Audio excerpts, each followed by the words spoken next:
A headset that treats depression better than antidepressants with far fewer side effects.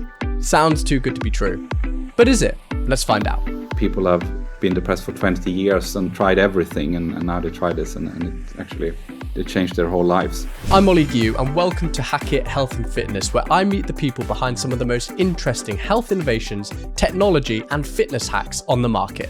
Flow Neuroscience is the company behind a wearable headset that can treat depression, and its claims are astounding, with 77% of patients seeing a clinical improvement within just 3 weeks. The headset uses a method of brain stimulation called tDCS, which delivers a small electrical current through the scalp. They've got a lot of positive reviews, but I've also seen on places like Instagram that people are saying it's a scam or there's no empirical evidence to back it up. So I wanted to get to the bottom of it.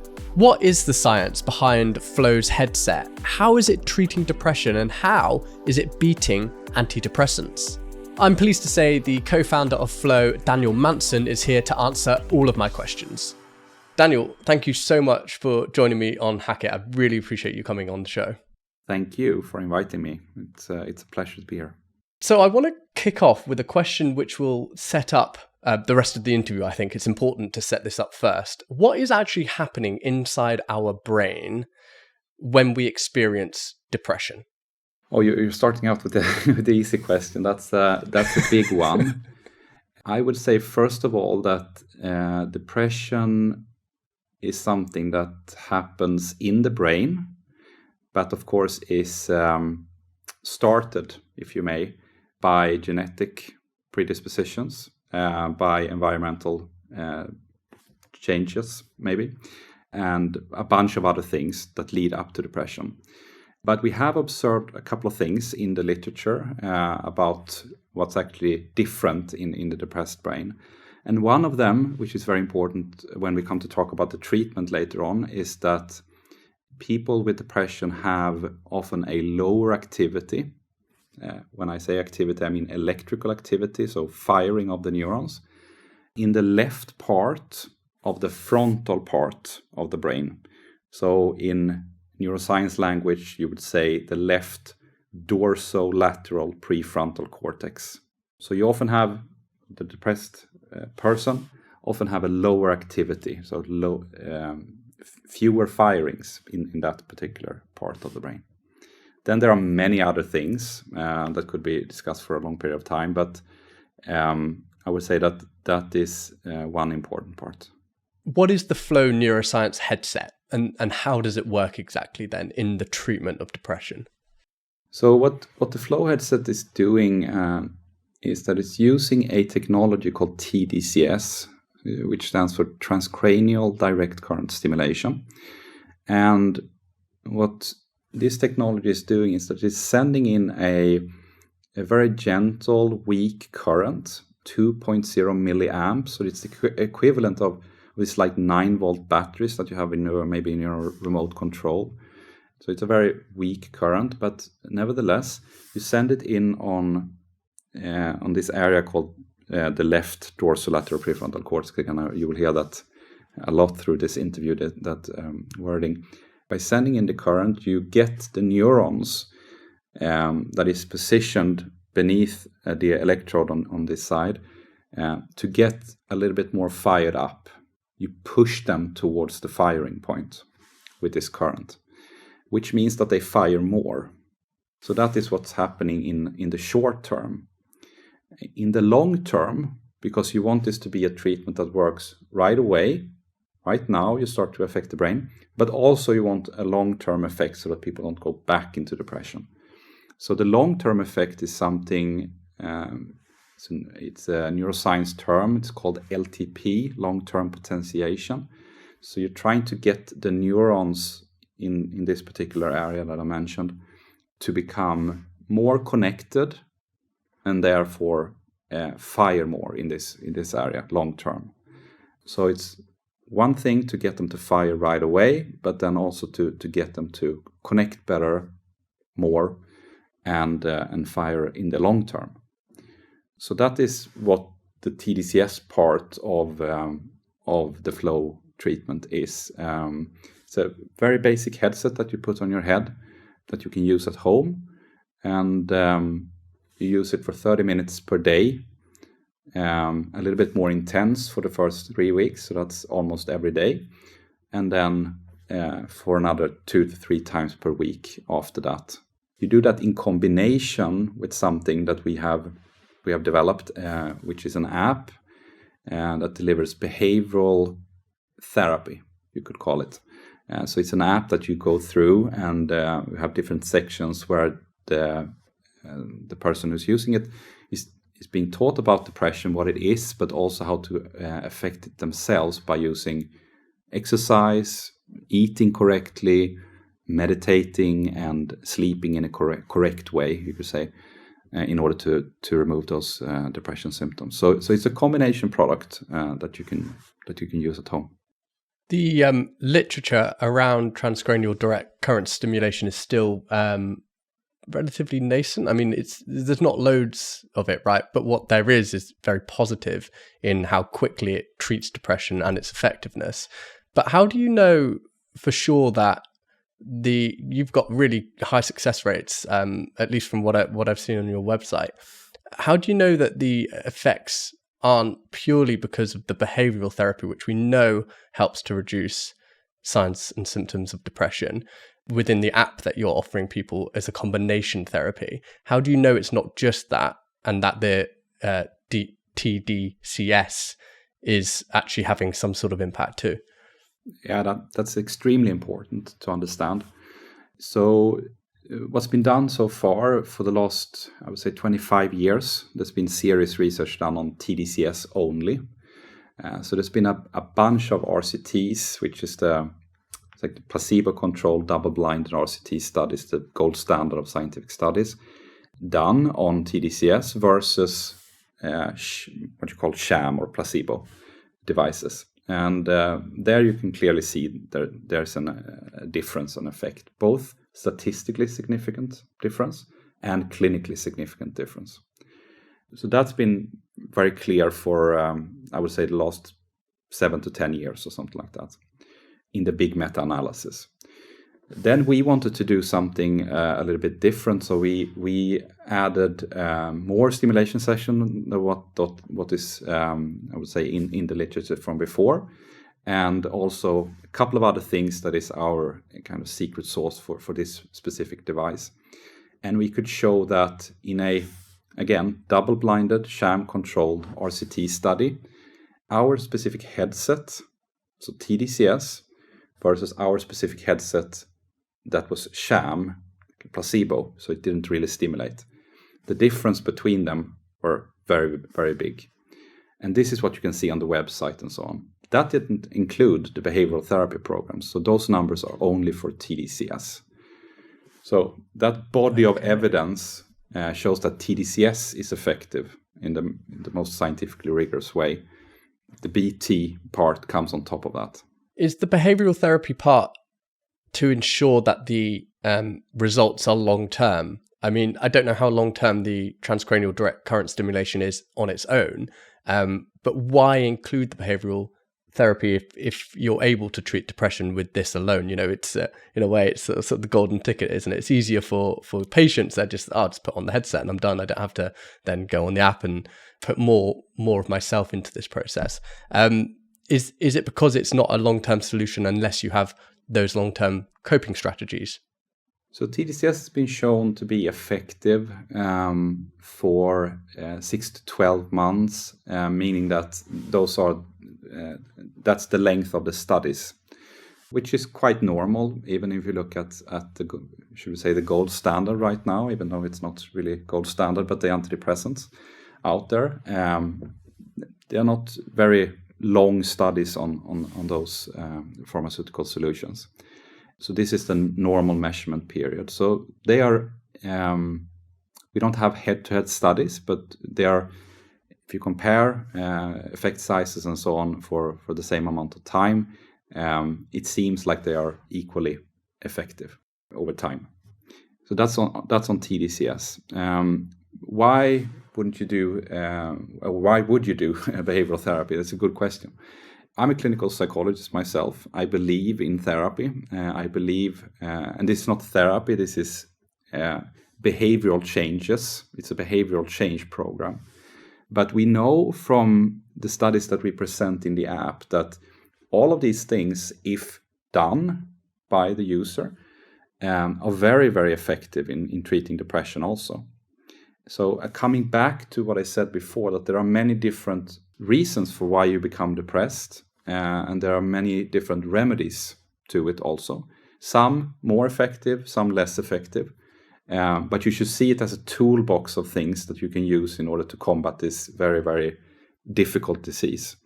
So I would say that coming from the space that I'm coming from, we would definitely add that on because it helps some people. It takes a little bit more work than to put something on your head and stimulate for 30 minutes.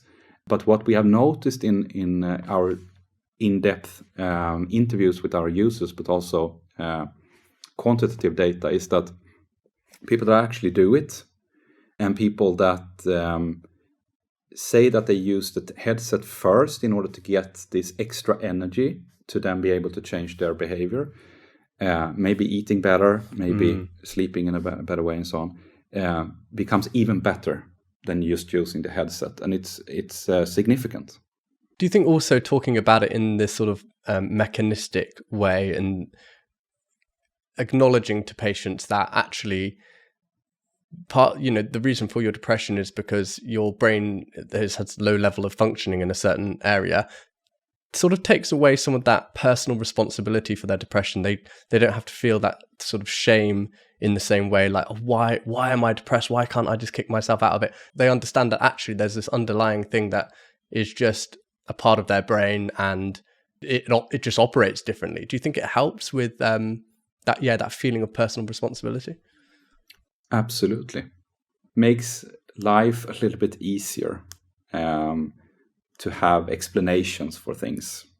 Doesn't take away the full responsibility of doing something to help with the condition.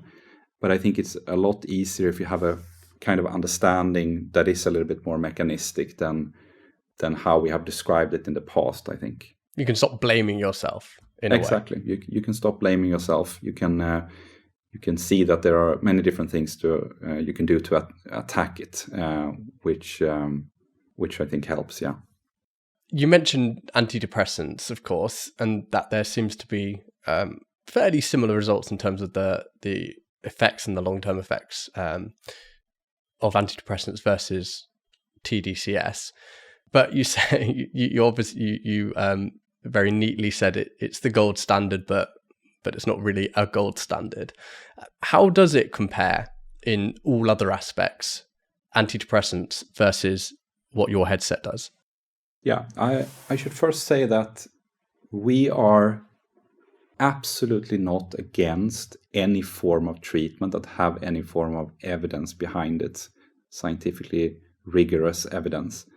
And although antidepressants many of them have been questioned through the years, the big STAR-D study, for example, on many patients, but also different antidepressants being tested in different stages in that study, showed it to be not that effective. And there's also been revisions of it where they have interpreted the science in a different way and so on. So it has come into question. But I think the most recent meta-analysis shows that many of them, they work, but the effects are highly distributed within the population of depressed patients, meaning that some get better and most of them don't. So we are not against that. You should use whatever treatment works for you. But your question was, what is the difference between them, the antidepressants and the Flow headset? And I would say that the simple thing is that antidepressants works by adding something to the brain, a chemical, that in most cases when it comes to this newer form of antidepressants called SSRIs or SNRIs, in the SSRI case, you adding something that makes serotonin stay in this gap between the neurons, which means that it will fire more. The neuron will fire more. But you're adding a chemical, and that chemical can have an effect on what you want it to have an effect on, which is mood.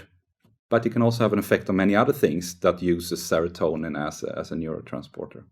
When it comes to us and other brain stimulation techniques, we're trying to take another approach. We're not using chemicals, we're using, in our case, electricity. So we are affecting the brain in a very, should we say, more focal way. The specific area that we want to stimulate, we're trying to do that with current.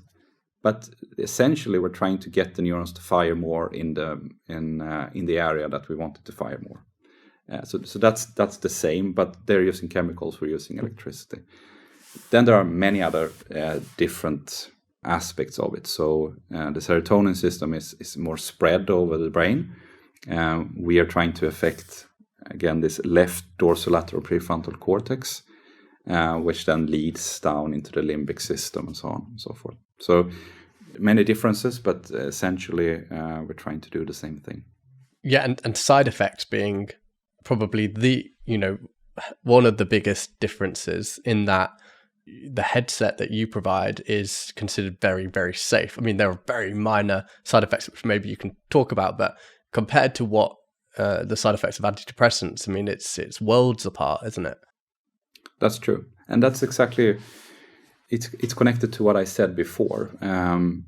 When you add a chemical, you affect many different systems in the head, and of course, electricity also spreads across the head. But it doesn't have this effect and creates these side effects that you have with antidepressants, which is quite wild actually when you think about it.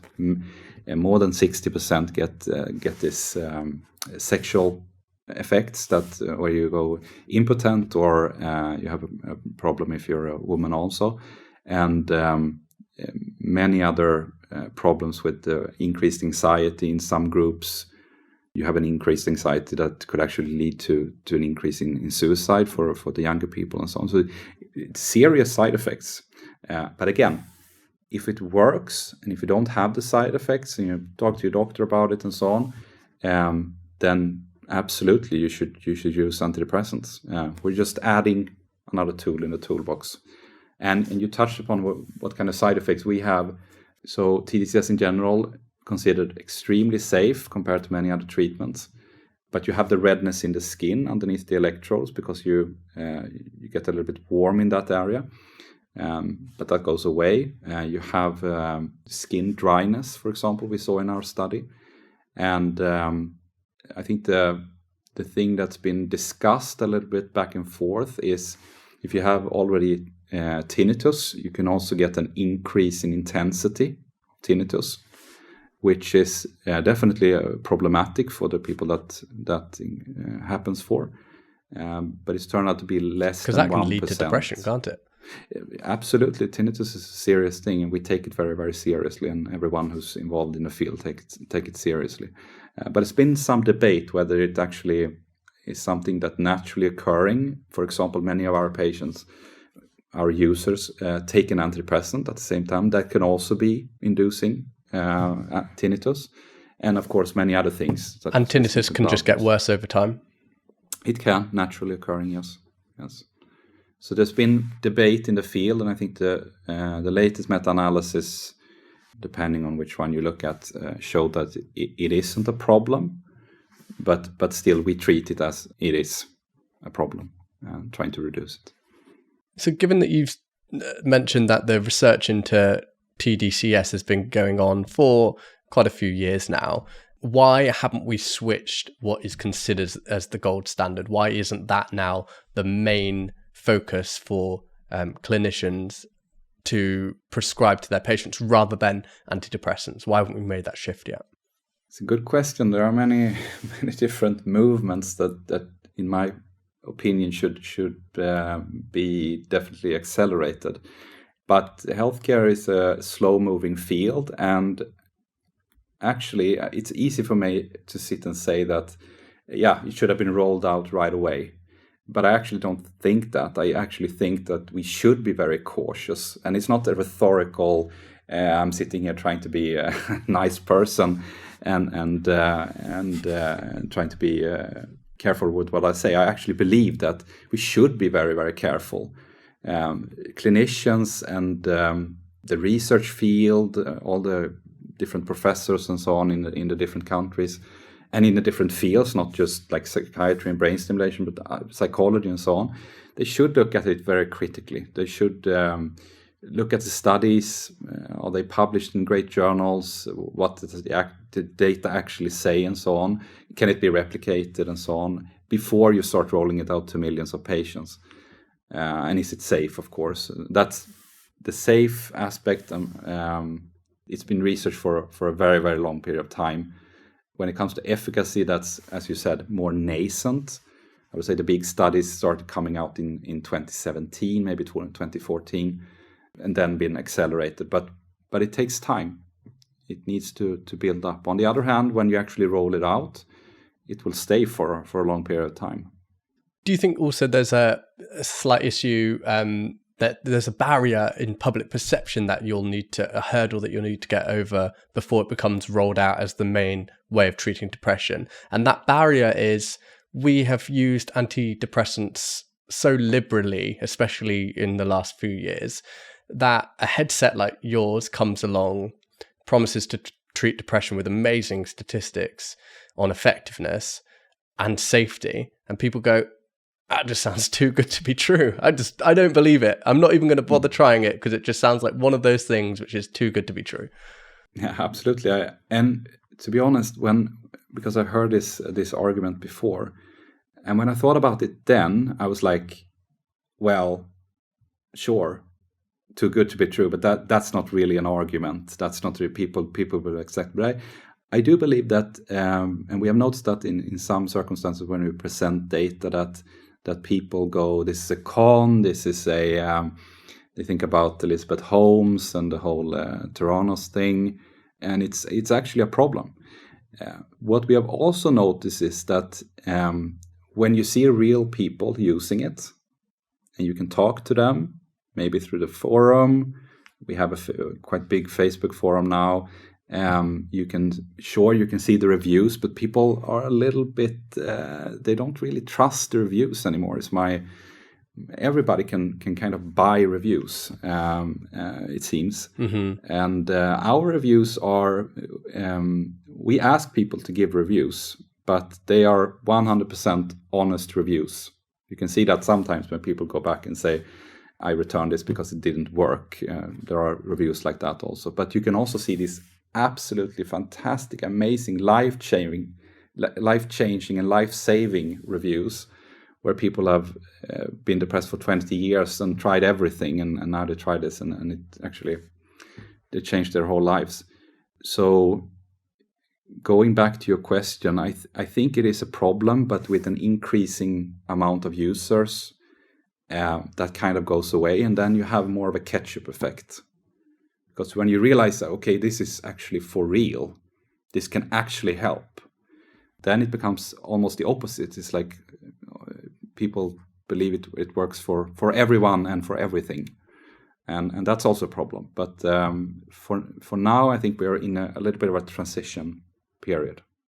And what I found interesting was how quickly it works, because I think you prescribed it 10 weeks, but it can work within 3. So yeah, how fast is it dealing with depression? Yes, we have a lot of data from self-questionnaires where the user fill in the depression symptoms themselves. It's a clinically validated scale called the MADRS that's being used in the app. But obviously we also have the data from the big double-blinded RCT study that we performed. And then you can see that the drop in depression is actually the largest from week 1 to week 3. So you can feel it the most during these weeks. And then it gradually goes down on average. Of course, this is not true for everyone. Some people, it will take 6 to 8 weeks and we have people also over 2 months that have used it and actually feels the effect of the 2 months. But in general, week 1 to 3, you can see the biggest drop, both in the clinical study and in the real world. But you mentioned that the effects can last 12 months, was it? So is this something that you have to like repeatedly prescribe, repeatedly take? Can you take it for your lifetime, or is that dangerous? There's not been anything in the research that indicates that it's dangerous to use it for a longer period of time. But obviously, when you go up to like many years, the data is quite scarce, so we don't know that. What's interesting maybe is that ECT, which is 400 times stronger, has been used since, I don't know, the 60s, 50s.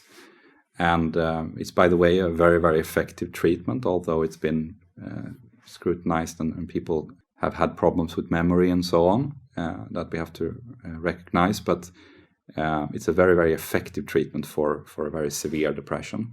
But that's 400 times stronger than ours. When it comes to the long-term effects, depends whether it's a very severe depression, if it's chronic, if it's recurrent, then you may have to use it for a longer period of time. Normally, when you take an antidepressant, you would go to remission, so meaning that you're out of depression, you treat until you're out of depression, and then another 12 months in most countries, another 12 months in order to make sure that it doesn't come back.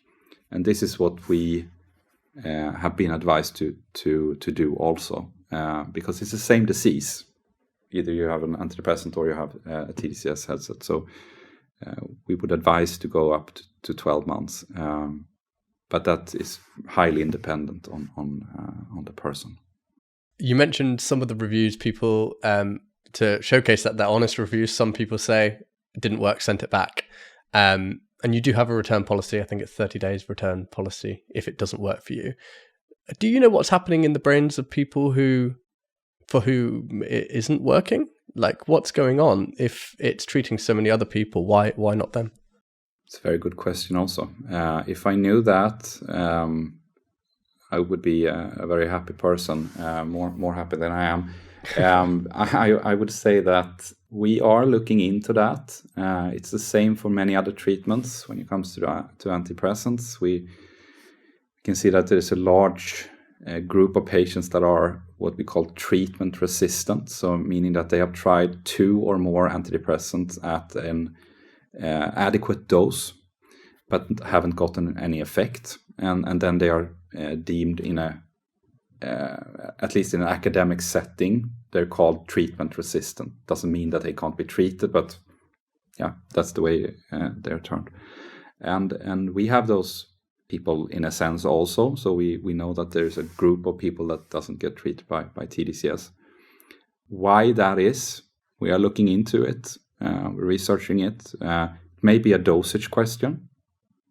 So it could be that they need 3.0 milliamps instead of 2 that we're using. It could be that they need 2 sessions per day instead of 1 session per day. It could be that they need to be treated over a longer period of time and so on. But it could also be that they just don't respond to it for other reasons. And I don't have a clear answer on that. If I did, I would be great, but I don't. So is Flow treating mild to moderate depression, or is it mild, moderate, and severe? Is it everything? The study, the big RCT that we performed, was done on moderate to severe depression. When it comes to severe depression, we would recommend that people use a combination of treatments in order to get an effect. But the study, which was very successful, was done on moderate to severe depression. We see in the real world data that it works very well for mild depression also. But obviously, if you have a mild depression, you don't have that much potential to drop in depression because it's very mild. And then other treatments could also work very well, such as changing or adding an exercise routine, for example. Yeah, so you might not need it. Exactly. Can you talk to me about the statistics of how many people have been treated effectively by Flow? I mean, from your website, it seems pretty astounding. What are the actual stats? Well, the actual stats are what we are presenting on the website. If you mean people that have been like consistently out of depression, then that number is a little bit different than what is presented on the website, because we, I believe, talk about how many people have bought the device, used the device. And then we talk about the numbers in remission, meaning that they're out of depression. Then we talk about response, which is a 50% drop in depression or more. And this is, of course, also on a self-questionnaire. So we don't know what a doctor would say about it, but it's a clinically validated questionnaire.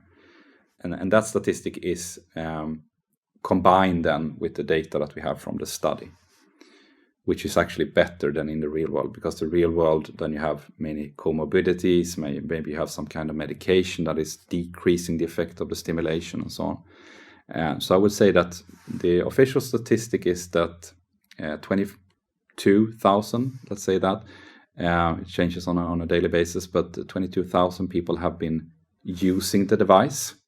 And then roughly 30% of that, 35%, 40%, depending on what you look at, is actually in the real world getting out of depression.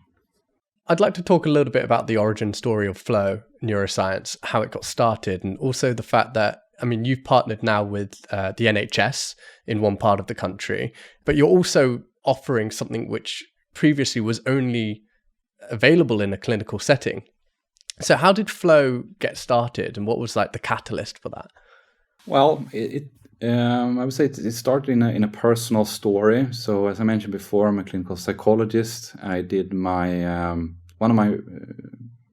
it's a long time ago now, but the master thesis that I did was on tDCS, but for attentiveness disorders. So we kind of examined the technology and understood the basic mechanism of it, and then based on that, there was an interest created, and I went traveling around the world to different places down in Germany and in the United States, in New York and so on, where they have these big conferences on brain stimulation, and very nascent back then, but started meeting the scientists and so on, and discovering that this is an up-and-coming field. The data is very, very, very promising, high-quality studies, great researchers involved, smart people. So I decided, okay, this is something that I want to pursue for depression in general. What if we could actually use this in a scaled-up way? Then a friend of mine that I met before, Eric, who's a theoretical neuroscientist, came home from the US. He's been working in a startup there as a machine learning researcher, and came back, and we decided that partly that we wanted to work together, but that this was a very, very, very interesting idea. Quite simple technology in a way that could be scaled up and was ready to be scaled up. Then, of course, extremely naively, we thought about the timelines and so on. But then, we decided we want to try. And then we started a company in early 2016. And then from there, a bunch of things have happened, basically. But great journey so far. It's been very extremely rewarding on a personal level. You mentioned there in your thesis that you were not looking at depression when you were talking about tDCS. So can Flow be used to treat anxiety, say, or if not Flow, tDCS in general? Is anxiety treatable? Is anything else treatable? Yeah, so just want to briefly touch on this. So we actually, with the founding story, we decided very early on that we are going to be a company that is going to attack a medical condition, in particular depression. It may come other diseases, but it should be a disease and illness. So we started a medical device company, which is highly regulated. We are a risk class 2A device, which means that we are regulated by the government or a notified body that audits us on a regular basis and so on. So it's a medical device, which means that I have a very clear indication. It's called an indication that I can say that we treat depression. That's what we are allowed to say. So in our case, we treat depression, unipolar depression or standard depression.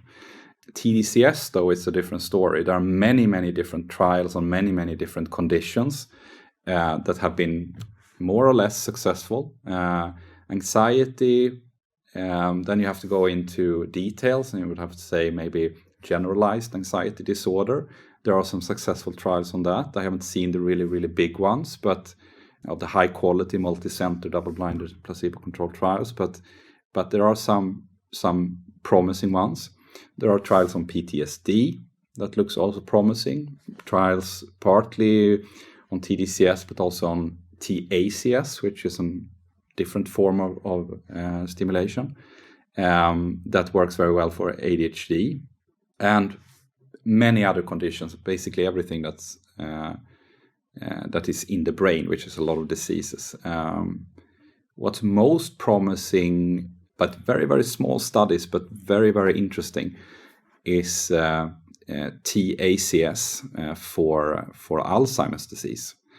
So that's done by the great universities, the Harvards and the Stanfords of the world, and they have come to very interesting conclusions there. So it's a very, very promising field that is about to happen. You can see that also from a funding perspective, that there's a lot of new funding coming into the field.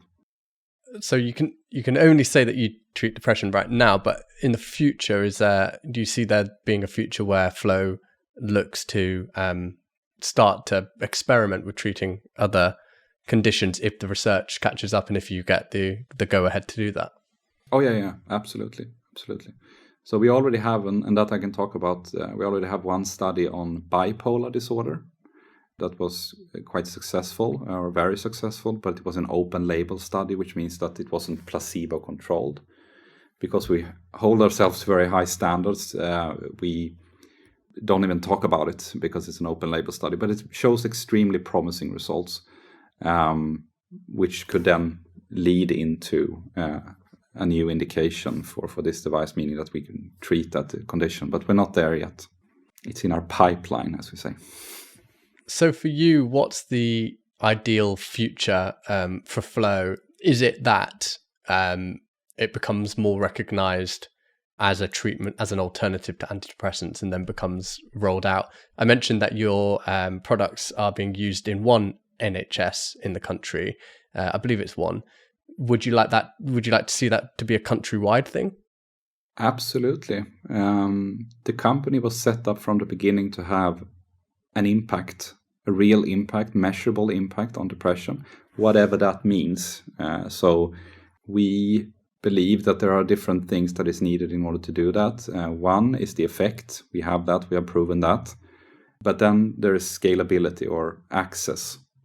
And the access part we're working very hard on now to make sure that the government, different health systems are paying for it, and thereby that people can access it on a scale. Now we have about, I think the latest number is like 25,000 patients using it or users. But of course that could become millions easily if the health system adapts it in a proper way. And as you mentioned, we have I think 5 tests out in the NHS system right now, 2 published papers on the results, which are very good, and then numerous other conversations about setting up these tests that should lead into a reimbursed product. So to answer your question, in a couple of years, getting it out to as many people as possible, that's the most important thing. And so if somebody is listening and maybe they haven't been diagnosed with depression, but they feel as though they've got they haven't gone to see their doctor perhaps, or they haven't spoken to their doctor, they have been diagnosed, but they haven't spoken to their doctor about using a headset like this. Do they need to get advice from their doctor, or can they go ahead and buy a headset and just get going? We are very, very clear on our website and in all communication that we do, and we are continuing to push that even further, that you should always be in discussion with your doctor when you have a serious diagnosis about what kind of treatments you are using. So that's very, very important. You can buy it from our website without sending in any prescriptions or anything like that. It's an over-the-counter product. But you should always talk to your doctor. And it's not a rhetorical thing, not something I'm forced to say. I am forced to say it, but I I strongly encourage people to talk to the doctors about it. And the reason is that the disease is serious. It's a very serious disease. So you should always look at the combination of things that you're using in order to treat your depression. Well, Daniel Månsson, it's been an absolute pleasure speaking to you. Thank you very much for joining me on the podcast. Thank you so much. It's great questions, great conversation. Daniel Månsson, co-founder of Flow Neuroscience there, and you can find out more at flowneuroscience.com. If you haven't already, check out my previous episode on the science of barefoot shoes with Steven Sashen. He's the guy who founded barefoot shoe company Zero, and make sure you subscribe so you don't miss any future releases. Remember, you don't need all the latest gadgets to keep you healthy. It's the fundamentals that matter most: sleep, nutrition, and exercise. I just find all the extra stuff a lot of fun too. Thanks for listening, and I'll see you next time.